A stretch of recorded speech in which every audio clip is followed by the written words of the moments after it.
Hey everyone, and welcome back to our channel, Team Imagine. For those of you who don't know, we are a group dedicated to the inclusion of everyone in society and spreading awareness on autism spectrum disorder, also known as ASD.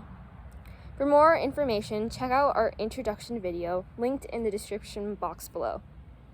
Today's topic is going to be about tips for parents on how to help their child in Zoom meetings. With this ongoing pandemic, many schools and offices have switched to Zoom for remote learning, and these platforms can be challenging to use and understand for anyone. In this video, you will learn 11 tips that you can use to help your child succeed with using Zoom. So, starting with tip 1. Tip 1 is to introduce your child to the Zoom platform before their first class begins. Showing them how to use certain tools can be extremely essential too. Show them how to join and leave meetings and how to turn off their mic and video and other tools that are listed as well. Tip 2 is using a social story to explain rules and the expectations of being in a Zoom class.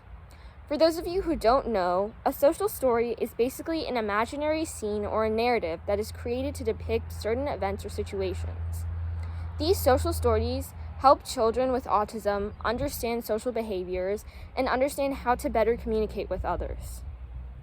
Tip 3 is to allow your child some practice with their platform by arranging for practice video chats with friends and family or people that they're familiar with.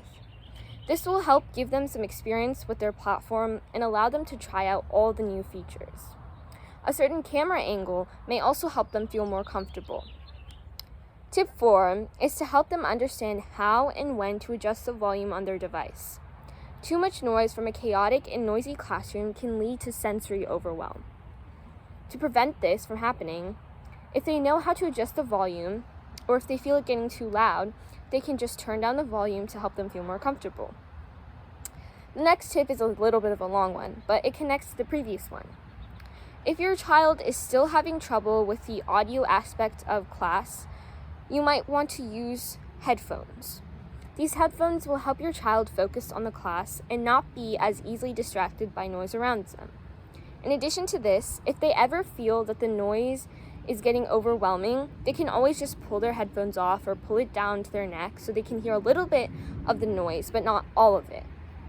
It's also important to ensure that the headphones are comfortable for them and that if your child is prone to chewing on small items, that they are given wireless headphones.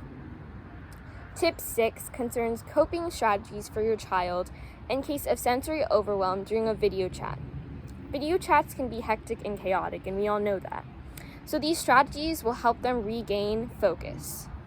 You might include strategies such as holding a fidget in their hands, teaching them how to flip from gallery to speaker view, sliding their headphones down their neck for less sensory overwhelm, sitting on a wiggle cushion or some kind of a wobble stool that will allow them to move around a little bit. The next step is to ensure that your child is in a comfortable environment free from distraction. Make sure that the members in your house are aware that your child is on a video chat to know not to interrupt them.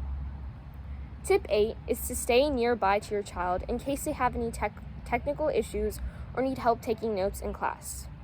It's important to support them with these new features and platforms.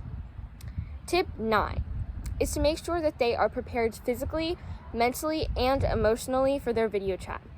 This means encouraging them to do some physical activity, eat a small snack, and use a restroom before class. Tip 10 is to put all their scheduled video chats on a calendar to help them with their organization skills and something known as their executive function skills.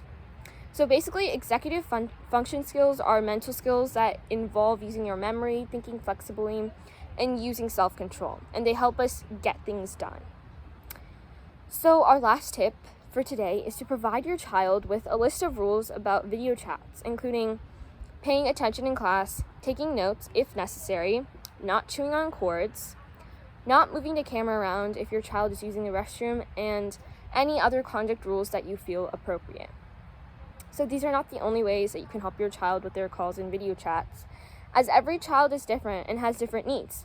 But we hope that this video will be a good starting point for you. That's all for today, and thank you for watching. Be sure to like, subscribe, and comment down below. See you soon!